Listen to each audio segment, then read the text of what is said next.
putting in 2 solar arrays at our place. And so when you live in the forest, you have to make a decision. Okay, well, if you're gonna do that, which trees do you cut down? And so we had one by our pump house that it's about almost just shy of 4 feet diameter. This thing's huge. You know, I didn't want to mess with it. So I hired a friend of ours who's a logger, and this tree was 182 feet tall. And yeah, he's a tall dog. He climbed, came down with his truck, had a 75-foot boom on it, climbed up another 75 feet, then he topped a 32-foot top. And this, I mean, I've been working on this one tree for firewood, you know, and for the past week. Yeah, wow. So it's a big dog, but anyway, this complements our micro hydroelectric facility that we put in almost 20 years ago. Because the water flows have been diminishing because of our drought we've been having. You can see that in our annual power production or energy production. So I thought, well, let's just augment with solar. And so that should hopefully complement or get us back up to where we don't rely on any PG whatsoever. Do you have yours captured in batteries? No. So what we do is we're not divorced from the grid. We Right. still, so, you know, when we need more power, we just bring it down, but we rely on our bank credits that we accumulate. So like right now, our solar, our hydropower is maxing out. And so we're accumulating these credits that take us through the summer when it's much lower. But since it's not the same level as it was 15 years ago, we'll rely on the solar. The nice thing about solar is it's complementary to hydro. Hydro maxes out in the winter months, solar maxes out in the summer months. So we have a more even distribution of energy production. So it's I think it'll be a good way to go, but you know, you just hate to see it. Yeah. The trees go, yeah, especially, I mean, because this is in our, like I tell you, around our house where we, you know, it's 100 years old. See, that's the the advantage of building your house in a fire. Solar was really easy to have installed and there's nothing in the way of it. Yeah. The batteries capture some, but. Changed a lot of our footprint ideas. When we first bought our place, we had a neighbor who was almost 80 then, and his grandparents had homesteaded up there. And so he was, and the stories this guy had, you know, I mean, it's great having somebody that just lives in a community like that his whole life.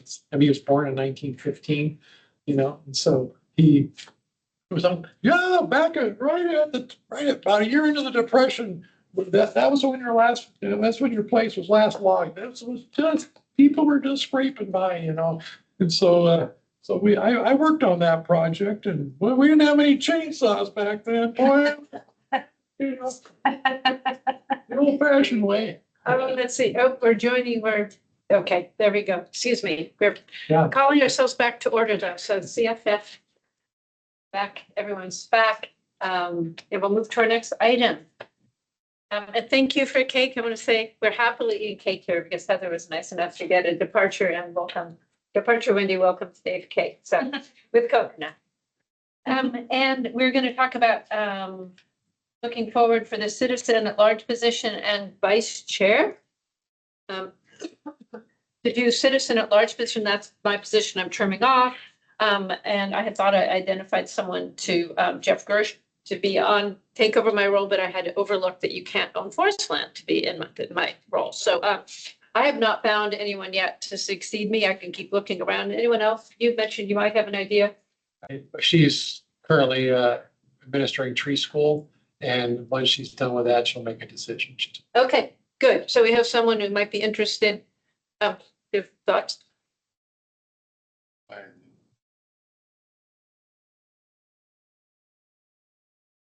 Not right off the top of the head, I'll have to do some more thinking of it. Yeah. Tell you somebody that definitely want to run in and jump in right now. Well, I didn't want to put you on the spot. I just looked right at you and I thought maybe. But anyway, the committee can keep working on it. And as I said, I'll look into this myself and hopefully your person will. And also Jeff Gersh would be an interesting person to perhaps join this committee. He was interested. The problem is he does own Forestlands, so he'd be well matched for it in that way, even if not just from the citizen at large position. So he's someone to keep in mind when there are rotations in the future, if the committee is interested. I think it would be. And so that's pretty much the wrap up on citizen at large, unless someone else says something. Then the next item would be the vice chair situation. So we had a little bit of a conversation at our last meeting, which she said who should be the vice chair, because you don't currently have one. I think if I recall correctly, it was Kaola, and then she rotated off and we didn't refill the vice chair position. So we had a bit of a conversation last time about people who might want to be vice chair. We put, I think, Jake, Rebecca a bit on the spot. I think Becca is busy with other things right now, and I think Jake is on now, but I think he might also not think this is the best time to do it. I got that impression at our last meeting. People are laughing, but I'm trying to summarize our conversation last time. And the idea came up, if I can put it forward, that maybe Kate would be willing to do it for a period of time so that you have a lot of experience. She'd be great at it. And I think you have 1 or 2 years left in your term. I can't remember, but We only have one, so it gives, time goes so quickly. But in any event, I think that sounds like an interesting idea. So I just put it open to the floor to think if you're interested, if you want to confirm that. And if others have comments, we can have a conversation now. Good idea. Oh, Jake, you've popped on. What is your thought about vice chair? As I said, I had kind of gotten a read that maybe you didn't want to do it at our last meeting, but I don't want to speak for you. So, what are your thoughts?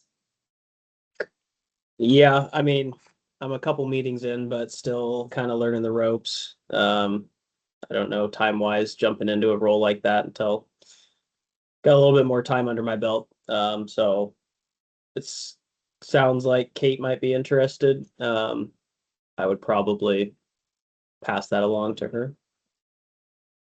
Kate, your moment. Yeah.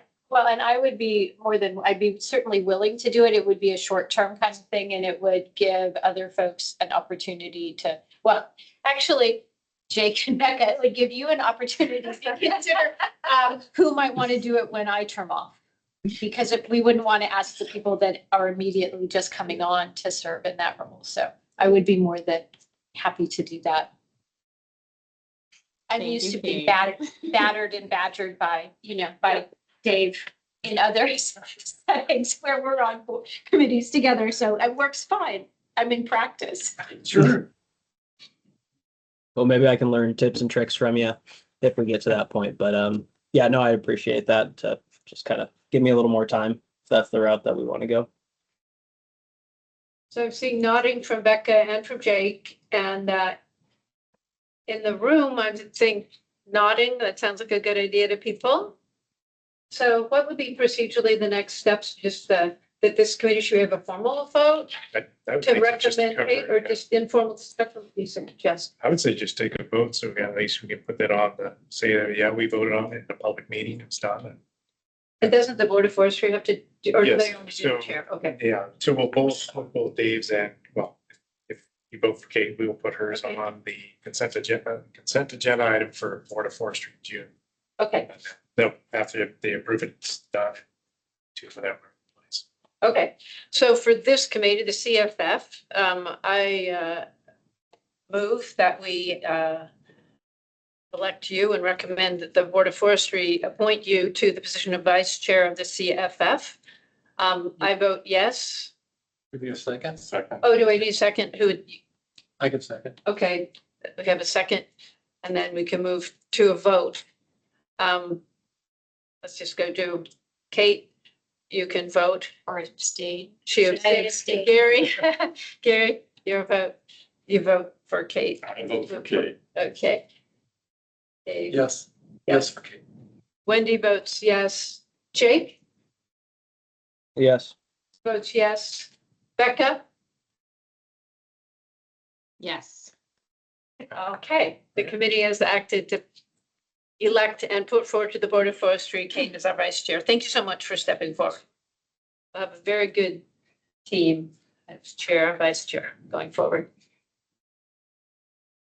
Okay, with dispatch, we completed that item on our agenda. Nice schedule. And now we can move to a roundtable. For any topics of interest people want to raise. What would you say, I was thinking about this, all the great presentations we had today. If do you want to, since you kind of put this together, what would be the synthesis of all this that we learned today? If you to distill it down into, you know, several bullet points, what would be the takeaway that we should take away from these presentations today? Because they're all related. They're interlinked. Yeah. I'm looking at you. Nobody behind you. They're very intently looking at one, right? One of the things that I'd like to say is what I've seen and noticed is we're watching ODF fill seats and having people in position today Yes. that are starting to do things that are bringing forth information to us on the fate of how we are going through these subcommittees and how we're dealing with the projects or the subject that they're talking about. And so I take that all as a positive progress that we're going forward, and hopefully we've put the last of people behind us and manning and personnel are in place or close to being in place. Thanks for answering for me. And I think that's a good, that's a good answer, and it gave you some time to think too. Because that's very true, and that reminds me that sort of in terms of the takeaway, especially since I'm leaving the committee, I usually keep a note of topics we mention and then try and topics, two kinds, topics that we want to talk about in upcoming meetings, and then topics we want to put in our annual report. So I usually run sort of two lists like that. And today was a meeting in which we had a lot of talk about future work in terms of like this stewardship and forest legacy group and how that's going to evolve, things like that. It's certainly a good reminder that this committee is a combination of receiving information and proactively doing things. And I think it works really well when it's a mix. So we get briefed on things. It's really important to make sure we do something about that. So I think as chair, that's sort of been my goal, to have a mixture of those two things, not have it be passive, and make sure we're providing input back and using the information out in the community or wherever. In terms of your specific question about takeaway, the thing I learned a whole lot about today was forest stewardship program, which I had not thought about at all and was really kind of uninformed about. So it was a very productive meeting, maybe for other people on that point. And forest legacy, we kind of have a decision point and intersection with this committee. And the forest conservation tax credit program, my personal takeaway on that is it seems somewhat inaccessible for a number of reasons. There are hesitations. I'd be really curious to look at the Washington program and see if they had any changes to it over time. So those are my thoughts on this meeting. But what I'm hoping for is that, as a landowner that has written grants and has administered grants, I think it goes to show that what you can do, if you're a landowner, that there's help out there from a variety of sources. But the question now is, how do we best move forward to make it so that, like we've been talking about today, the landowner doesn't feel it's daunting. Here I got this timberland, what do I do with it? I really don't know that much because, I'm an accountant or whatever I am. And so how can I be a proper steward? And I think the resources are there. It's just, I think we need to do a good job, ODF, everybody, everybody, on how to get this information out so that people don't feel so overwhelmed and try to take care of their property, and most people have a hard time taking care of a yard, more or less, forest land. And so how do you do it right? And the tools are there. We just need to show them. And I think we need to, everybody, including me, to get a better understanding of how all these different programs relate to one another and how they can be synergistically combined. I've done projects where I've piggybacked OWEP and ODF and ODFW grants on top, and Forest Service grants on top of one another. But it's the labyrinth, And so I think we need to help people figure this out. Julie? Thanks. Good question. I want to just point out, I think, the collaborative nature of each of these programs. You have public-public partnerships, you have public-private partnerships.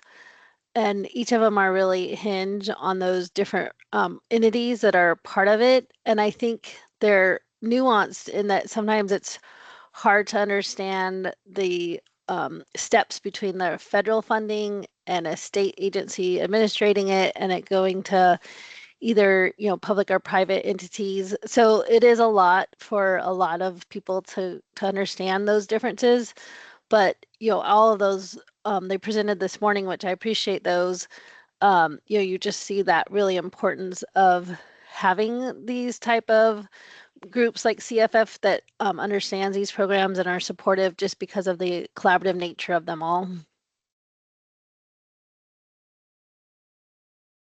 I think, too, like what both Kate and I do with our newsletters is I appreciate stuff that Julie sends and that what ODF sends, because we put them in there, and I try to create a theme with my newsletters if I can, of related articles just so that people can hopefully with their own mind tie some of these things together. And so I hope that, we just keep getting this information and crafting it in a way that it makes it understandable to people. And like I was just reading the final report about the digital unified management plan. I mean, this was a final report that if you had it's like a PhD in sociology or statistics, you're going, what are they saying, So I responded, I said, if we want landowners to become on board with these things, you have to have a plain language summary of some of this, and then everybody's a win. It's a win-win. And so I think the more we can take some of this arcane language and the complexities of these things and make them more straightforward, or whether we get folks that are involved that can help ferret that out would be, I would like to see a main driver of what we do. That's my take. Yeah. And I appreciated what you just said, Wendy, about kind of that balance between receiving information, but then figuring out what's action we can do. I remember that from the very first time when I first got on the committee, you and I having some of those conversations, Amanda. And it's like, it feels like we've been steadily moving in that direction. I mean, part of it's asking the board to call on us and actually hear some of the conversation, some of the recommendations that we make, or use us when they, at least as a sounding board. But like, was really interesting learning more about both forest legacy and the forest stewardship, and then that working group, and feeling like, oh, it makes more sense than I'd originally been thinking, that it's kind of housed in the strange umbrella underneath, with us, that does give us another place to be more proactive, more engaged in that small sphere, but use some of that information to be able to share it more broadly with some of the other folks that we're connected with. I mean, it doesn't get out to everyone. I know as hard as we all work, there are still people that have no idea any of us exist, but we just keep trying.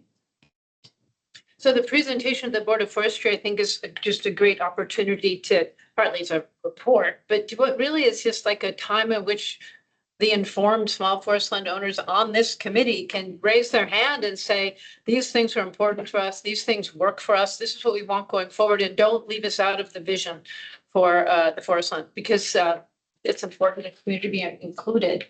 And, these are not owners who have large staff around doing all the work for them. So I think that is a real opportunity to raise issues to the fore. Some issues are very perpetual. I always found it a little, to make it sound fresh to the board and make it sound interesting and engaging to them is sometimes a challenge because things aren't solved, right? So you have the same issues year after year, but there are things you can raise to their presence that are timely and you can make emphases. Yeah, one thing that I may suggest, and might tell me if you think I'm crazy, but at the February retreat, there was a list of items that the board was discussing about kind of developing into a work plan, different things that different board members were interested in.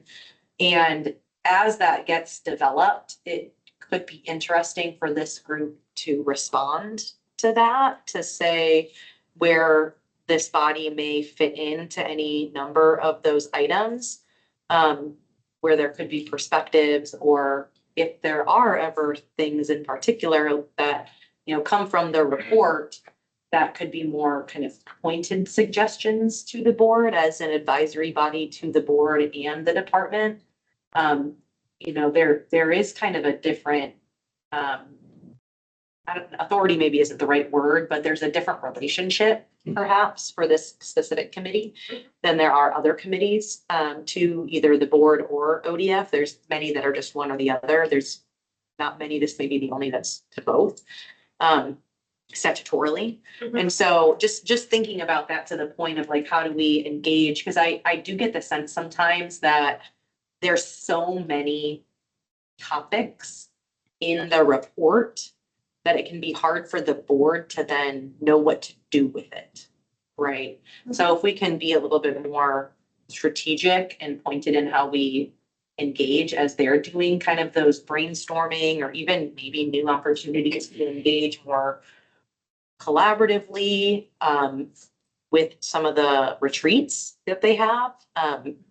Anyways, there might be opportunities there. I know, and again, I know the board is looking at developing these work plans that look a little different, like they're having a lot of discussions about how they come up with these topics. And so anyways, just how we kind of implement and create like something actionable out of those reports. There could be opportunity there.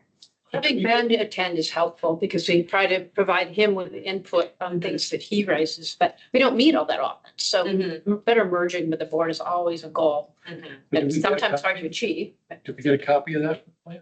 It's not created yet. I mean, have they in the past or is this? I don't know that they've had one really in Oh, the really? past. So, yeah, there's like a lot of new kind of discussions about board governance and how different processes work and agenda This items is are our developed. opportunity. Yeah, so there is opportunity right now, is what I'm trying to. To add to that, keep in mind, we're losing 3 board members between now and September, I think is what it is. We have 3 new board members coming on. And then 1 unconfirmed actually right now, so. What is the update on the board? Who's coming this year? So Jim, Joe, and Brenda are leaving in September. Liz said she will sign up for a second term, but it's not confirmed yet. So. She's not been reappointed. Or reappointed, yeah, right. So we have to at least wait for that to happen. So we got 3 brand new board members that may or may not have heard about CFF or small living owners. Hopefully they have. Since our forestry. But the other part too is you have to do state forester. Came from a different state. I believe they have small living owners. They have small living owners. They probably have different industries. I'll say they do. They probably have landowners. What's on that land, I don't know. This may all be new to, well, I'm not pretty sure it's all state forestry. Fire side of things, she's got that down pat. These programs, I think we're gonna have to work on getting her up to speed on what's going on. So Do we need to invite her to one of our meetings when after she gets her? That'd be nice. I would see we could certainly invite her. I mean, it may be a while before she has time on Can you her. put that on the Yeah. list, Heather? But I think expressing that, I mean, putting forward the invitation from all of us to show that we're actually interested in meeting her and engaging with her and, you know, welcoming her to the wild and crazy world of small landowners. Bring another kink in. Yeah, yeah. So- But that would mean that our September, probably we're going to be presenting the annual meeting in September. So, or the annual report in September. So that will be oddly a time to like reacquaint the board with who we are and who we're representing and. So is Ben gonna be like the senior member? You know, running down, like, Well, it'd be Liz if she. Yeah. If she. Reappointed. Liz, Ben, and. Heath would still be there, okay. Yeah. but he's not been there that long. I mean, wow. But 3 new people is a lot. Well, and the other young woman is fairly new. Oh. Yeah, Alexi. Alexi. Well, and that will mean a new board chair as well. So that, and the governor, I believe, appoints that. Well, it does. A few more changes to keep in mind. There were some interesting conversations at the board retreat about, know, how we look at the state of forests, and issues around conversion and, you know, where we might have how healthy our forest is, kind of to what Julie was talking about at the Forest Health Conference next week.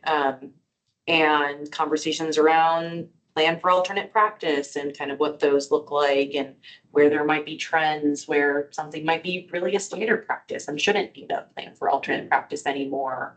Conversations around how we can do more and maybe changes around riparian management to be able to get to the desired future condition more quickly. So there's there's kind of a lot of things out there.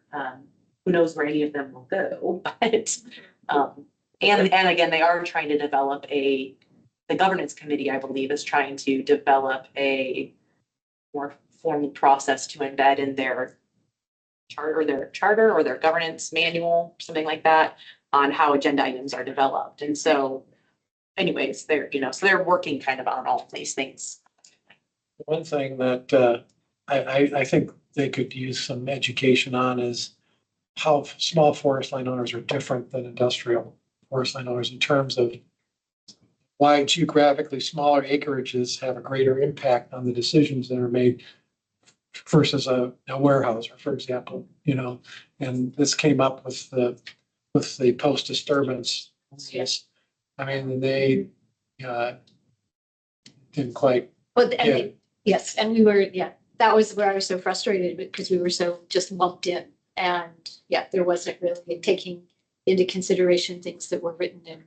I mean, the warehousers of the world normally don't have the issues with losing your own asset, your only asset of your home, or psychological trauma, all these kinds of things that people are affected by to a pretty large degree, and why that may drive public policy differently. You know, I mean, not to have favoritism, but just to reflect reality, you know, at least to have an open, educated discussion about it, as opposed to just saying, no. Yeah, and I hope like what you said reminded me of a presentation from Josh about S-Fish and the maps he had showing like how like lands in the lower watershed that are mainly small forest land owners, that if you're opening up those culverts, how much you open up of a stream. And that reminded me that I hope this committee very much will be supportive of the private forest accord funding and those programs, because those are the things that are in that process that are specifically targeted to our group. And people need to just keep their voices, you know, on that issue so it doesn't wither away. So that's really what was promised is delivered. Yeah, that's a big thing. Because a culvert project anymore these days is $100,000 easy, you know, Mhm. and to have only $2 million for a statewide project or a fund, what's wrong with this picture, you know? So.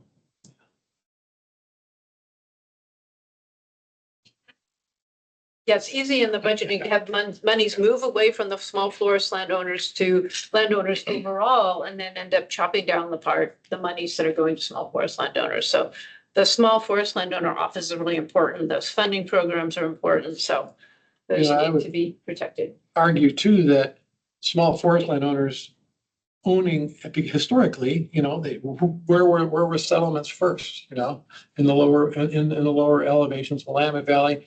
Where are the areas that are most sensitive, just based on my own work with the Clackamas River Basin Council, are most sensitive to, if you spend $100,000 on a culvert there versus up in the upper Clackamas, which one's going to yield a greater response by the fish? You know, it's going to be in the lower elevations. So there's things like that should be considered when evaluating these proposals, you know, and where to drive funding. And so that's something that we should emphasize too.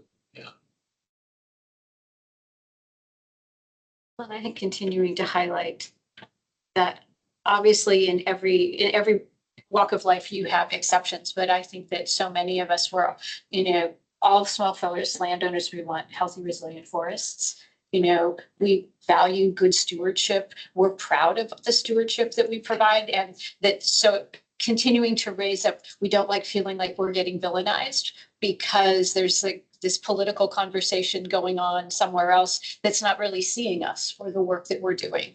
And that's not to throw industrial partners under the bus, but we are different. And I think we do have, we provide something really valuable to the state, and, from large to small, because it's quite a range from, essentially 0 to 5,000 acres. But, we still are providing an awful lot, and there's a lot of pride there. And I think there's a lot of hurt pride, because I think many folks feel unseen in the work that they're doing, because there's this assumption that we're all just bad actors waiting for the loophole. And I mean, that was a good conversation that we had with Ben, that I think would be a good one to revisit. That you see from where you stand. And if you're standing at this position going, okay, you're looking for all the potential bad actors, you look at things very differently in a regulatory framework. If you're looking, saying, wow, look at all this good work that's happening and how many people really care, that's going to shift how you even regulate, or dream of where you need regulation. So I think that ongoing education, and I think we also have that upstream effect by presenting, a more positive face all of the time. That's real, that this is like all of us, and some of us, live on our properties and care about them every day, because, that's what we look at when we wake up every morning. And I mean, that's why we can get so strident about things, because it actually is personal. It's not just, an investment property. So, yeah, I think we have a lot of space to say a lot of good things. And if we have new people coming onto the board, they may not, nobody knows what they don't know. They don't know. Right. And so, I mean, it's really easy. Like Don Ron. Yeah. Sorry about that. But I mean, I remember teaching a segment on philosophy in my ethics, my junior ethics class. And you kind of have to start out, what you know. And sometimes you even know some of the things you don't know, that you need to learn more about, but you really have no way of knowing the things you don't even know. And they're huge. There's a long list of the things you don't even know you don't know. And but it's easy to make a lot of presumptions based on the small amount we do know or think we know. So we have some good work cut out for us, for ourselves. So that was a good roundtable talk about this committee. So Yeah. That's a good way to end. yeah, that's why I'm wrapping the topic, if that's okay. And often we have updates about programs and things coming along. Anyone have anything on that? Do you want to give it up? I think Julie mentioned something, and others. Or if you give an update on Tree School, I've heard rumors about how many people they're going there. Yeah, go ahead. What's the latest on Tree School? Well, the latest is it's coming up real soon. And luckily I'm still getting a little bit of help from Sarah, and even from her new job. So that's good, because I depend on that momentum from all the work we did. But yeah, it's full. We've got 650 registrations, I believe, at this point, and all the exhibitors and many of you coming. So we're looking forward to it. And we just keep a weather watch as far as what happens that day. We have some outdoor activities that are part of that, as well as just the overall, challenges people might have depending on weather. Just, I won't say anything about it. Don't want to jinx it, So yeah, that's the big news for us. I'm actually been out doing a little bit of field work and getting back in town. Just got back early so I could join this meeting. Sounds like I missed some interesting presentations earlier, so sorry to miss that. Maybe I'll see some follow-up from those, I guess, in our correspondence. Another thing, you mentioned Jeff Gersh, and he's actually going to be teaching a class, or kind of leading a session that's not all teaching. And I don't know if you heard that, you recall his presentation and talking about the issues related to family forest owner succession and, the loss of land from that family forest owner kind of category, if you will, or the small woodland owner. And he kind of took a personal, interest in a lead, and has formed a new forest trust. It's called Cascadia Forest Legacy, and it's aimed at, building more capacity for alternative pathways for small forest landowner succession to new owners when there is not, a clear intergenerational family transfer likely to happen. You know, he was talking to us about that earlier. So he's actually formed a new land trust all about that. He's going to be talking about that at tree school. But also, you know, we should be inviting him to talk to us and other small woodland or, you know, venues, groups and activities there to hear about what Jeff is doing. Had anyone heard about that, by the way? Just curious. He gave that presentation last year, right?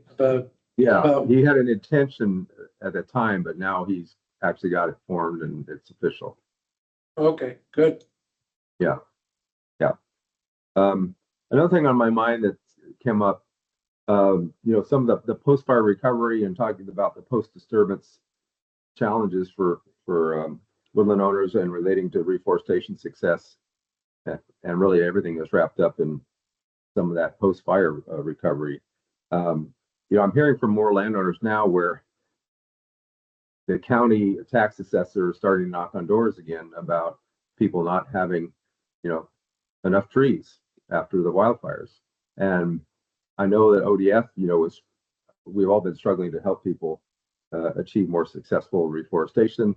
I mean, obviously after salvage logging when it's required by law, but then there's that challenge of even if there hasn't been salvage logging and there's not a reforestation requirement from the forest practices rules, landlords are starting to be disqualified from forest land when they've not regenerated enough trees post-fire.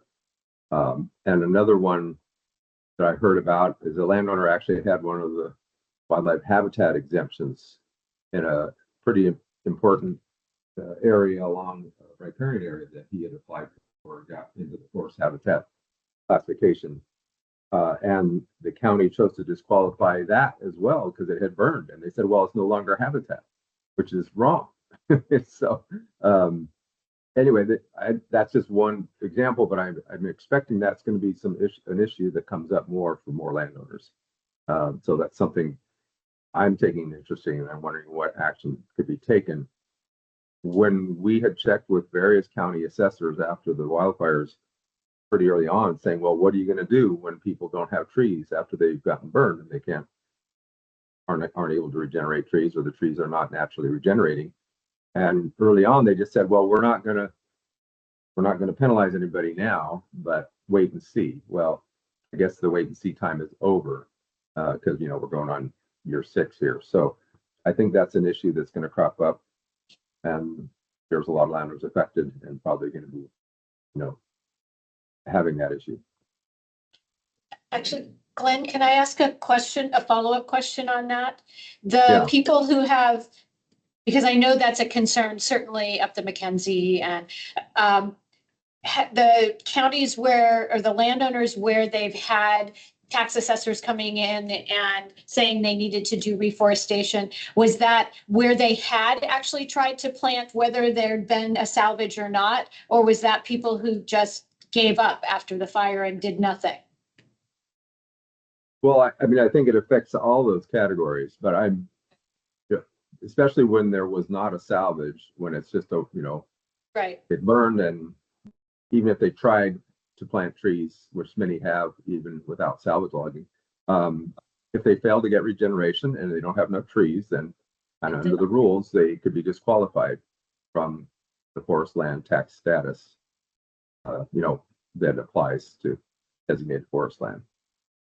So I just see that coming up. And I see that as a concern. I'm wondering if you've tried, if them being more in contact with your stewardship forester who could at least, maybe there'd be a way to push off that tax collector for a little bit longer if you've tried, you know, if you have someone that's willing to stand up and say, no, they're actually doing the best that they aren't required. They're going above and beyond to be planting now, and they have actually tried planting. I wonder if that would help.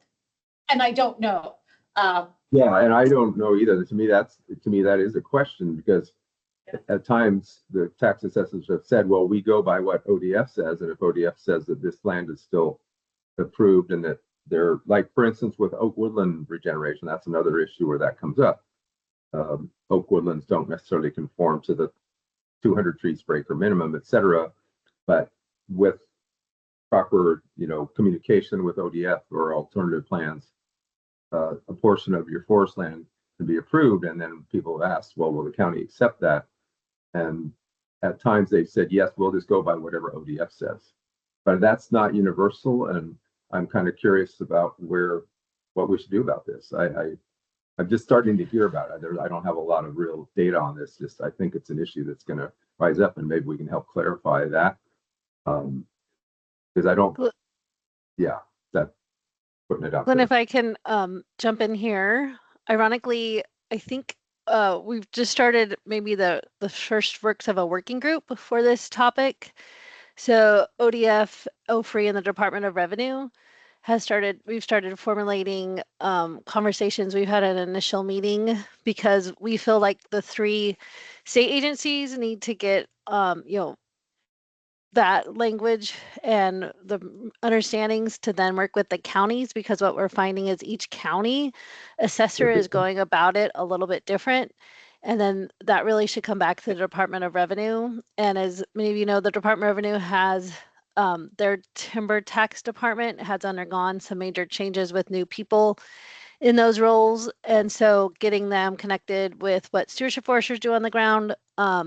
So we've started getting together to try and start working through that, Glenn. I think the fires are a big topic of conversation that's going to be part of that. And so I'll invite OSU to be a part of that as well, because I think it starts with getting everyone on the same issue, understanding the issues, and the county assessors are directing them back to ODF, and ODF doesn't know, where they should be going, and that really actually goes to Department of Revenue. And so the Department of Revenue is actually, we're helping them get some things together. They're going to be presenting to all the stewardship foresters here soon in the end of the month. And then we'll continue, I think, trying to work through the county assessors. So I think, Glenn, this is important conversations to continue having. And I think there's some work underway to do some of that collaborative efforts. I think, definitely like Clackamas County, Lane County, we see as the priority to try and get the county assessors there. Because the priority is exactly what you said, keeping forests as forest land.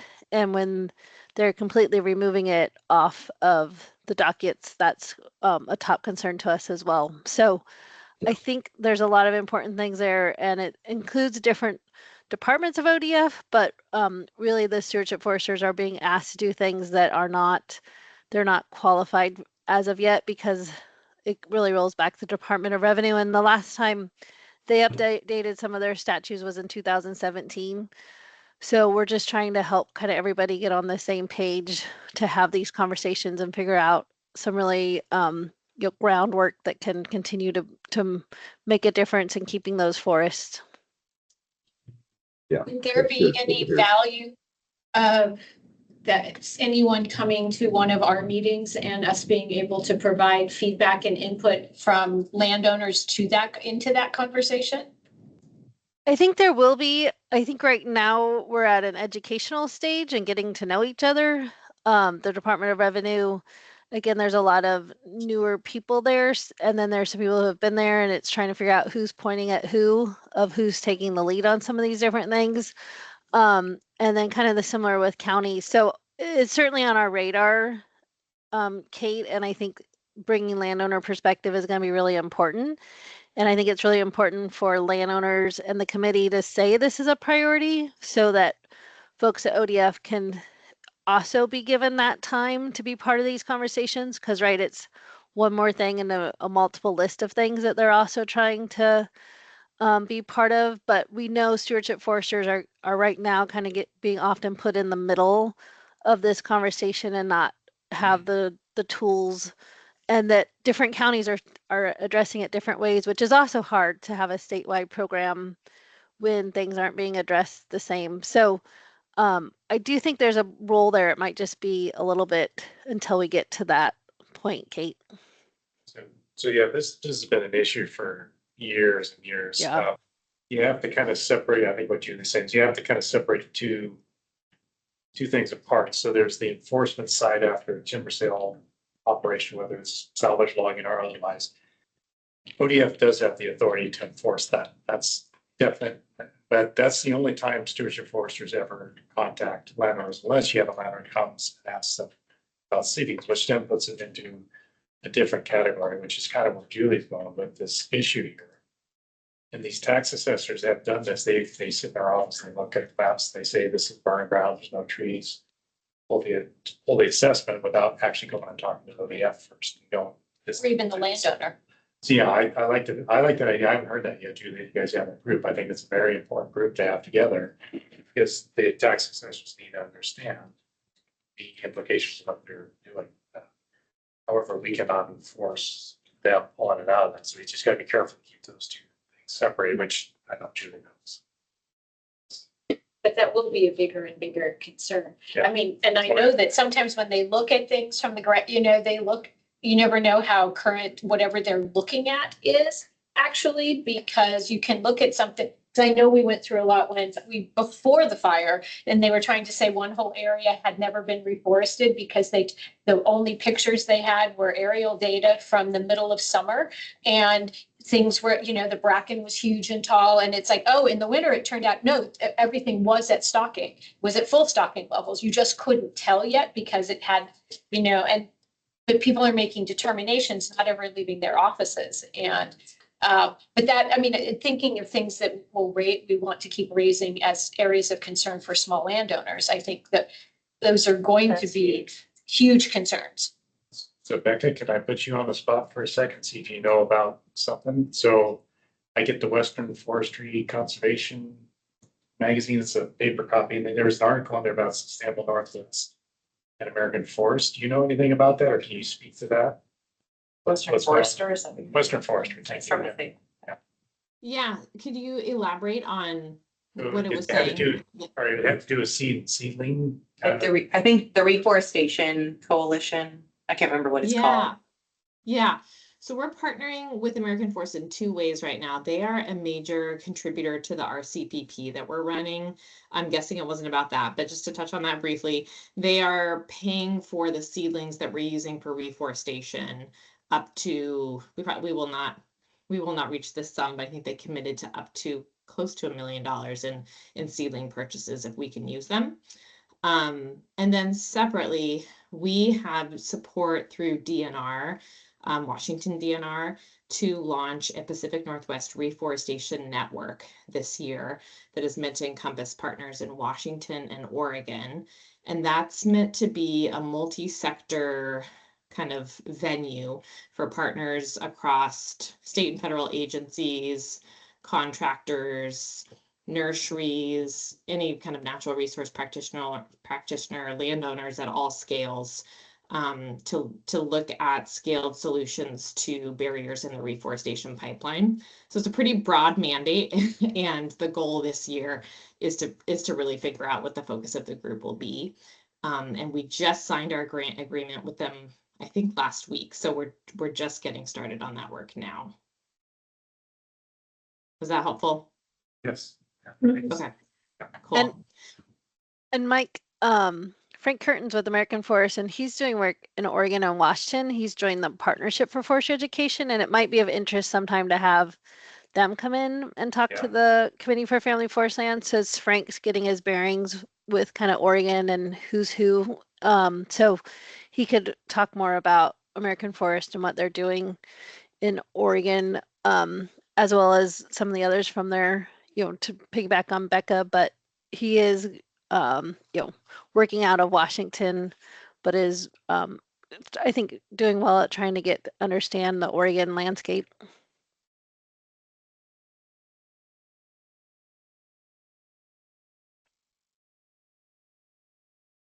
More roundtable? Not seeing any more roundtable. Oops, one more thing. Oh, I have a few things. So I put the Forest Health, mentioned that's I put that in the chat. The other thing I wanted to mention was a couple publications that have come out, and if Mauricio was here, I'd try and highlight more about Mauricio. But we have a new publication called Wildlife Working for Forests, and just really highlighting the different work that landowners do for wildlife and the impact and the importance that makes. And Mauricio has a great highlight in there about his property in Northeast Oregon. So I'd encourage you to take a look at that. It's really to help folks understand, even from the public, but other landowners, the work that they could do on their land to meet multiple objectives, including around wildlife. And then for the Committee for Family Forest Land, a connection, the Resources for Family Forest Guide, that's kind of the who's who, the guide to technical, financial, and educational resources has just been updated and is available, and it'll be in everyone's packet at Tree School. But it's a really useful publication, and the Committee for Family Forest Land is described in there. And so that's available for anyone to order and or make available to give to landowners. So thanks. I'll piggyback off Julie and maybe pass it back to her for a moment too, if she wants. But we've been working really closely with OFRI on a forest sector workforce summit that OFRI is hosting. I don't know, Julie, if you want to talk about that at all. I know it's Ricky's been doing a lot, but. Yeah. No, thanks, Amanda, for teeing that up. So a lot of work by different entities going around workforce, including the Western Forestry and Conservation Association, Amanda, a lot of our different groups. And so it really is an opportunity for a summit to bring everyone together to see how can we move this forward. So we've identified the issues. You saw a study last year that we were part of, Amanda brought in and helped identify, what were a lot of those issues in Oregon. And then this really is, how do we take it the next step? How do we start to have more outcomes? How do we develop more programs? And who might do that? So I'll put that in the chat as well. It's so the first 2 days is mapping the course, which is a program that Western Forestry and Conservation Association puts out. That's a paid program. And then the last day and a half is the OFRI workforce conference, and it's free to attend. It's in Bend area. So it's in May. I'll put those dates and link, and really encourage anyone that's interested in workforce to attend and check it out. Yeah, and I just want to give thanks and kudos to this committee because you guys have all supported AOL's work around workforce development and specifically around the needs of the operator workforce, and just really appreciate everything that this committee has done to elevate those needs and that important part of the sector to get work done on the landscape. And so following along from what Julie's saying, we're really excited to be a part of the summit that OFRI's putting on, trying to really get everybody kind of up to speed on what's happening across the state and the region and what programs are working, what parts of the sectors they're focused on, creating pathways into different types of employment in the sector at large. And then AOL is also working really closely with WFCA, who again is lead with OFRI on this specific workforce summit. They got a Wood Innovations grant through the U.S. Forest Service to do an entry-level logger training program. And so we are working with them on trying to develop something here in the state. And I was recently in Washington, D.C. a few weeks ago, last week, 2 weeks ago. Like Mike said, it all blurs together sometimes. And so we're actually exploring some opportunities to maybe even have the U.S. Forest Service host this type of training and do something more collaboratively with them.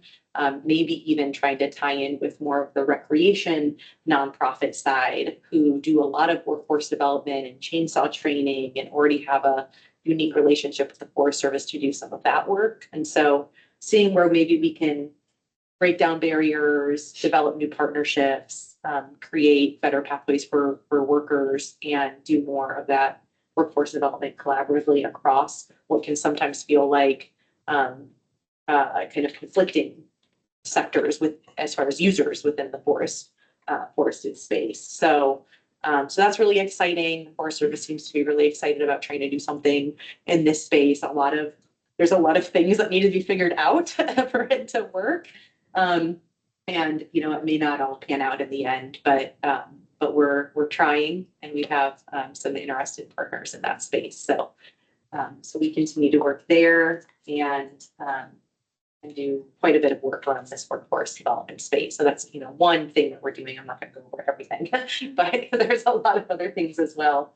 But I just wanted to highlight that and then just let people know who may not be tracking, kind of taking my AOL hat off, putting my SAF hat on. There's a leadership conference the next 2 days, tomorrow and Friday in Forest Grove. And Julie will be speaking at it. Sarah Cameron, taking away some of her time from Glenn in her role as she tries to help a little bit with tree school in her previous role. But we've got a pretty good program the next few days that'll be about leadership for folks in the forest sector and just kind of leadership in general. So anyways, and Brianna Hunt is with Department of Forestry. She's a FFR forester down in Southern Oregon, is actually going to be on a young professionals panel with Sarah Cameron from OSU. So we're really excited to have folks like Julie from the state and Sarah and Brianna from kind of the state side. We have some partnerships and some folks participating on the panel with Julie from the Forest Service and from BLM, as well as many folks from the private sector. So really trying to get everybody together and should be good. So just wanted to highlight that. So maybe I'll have something to tell you guys about next time. Hopefully it goes well.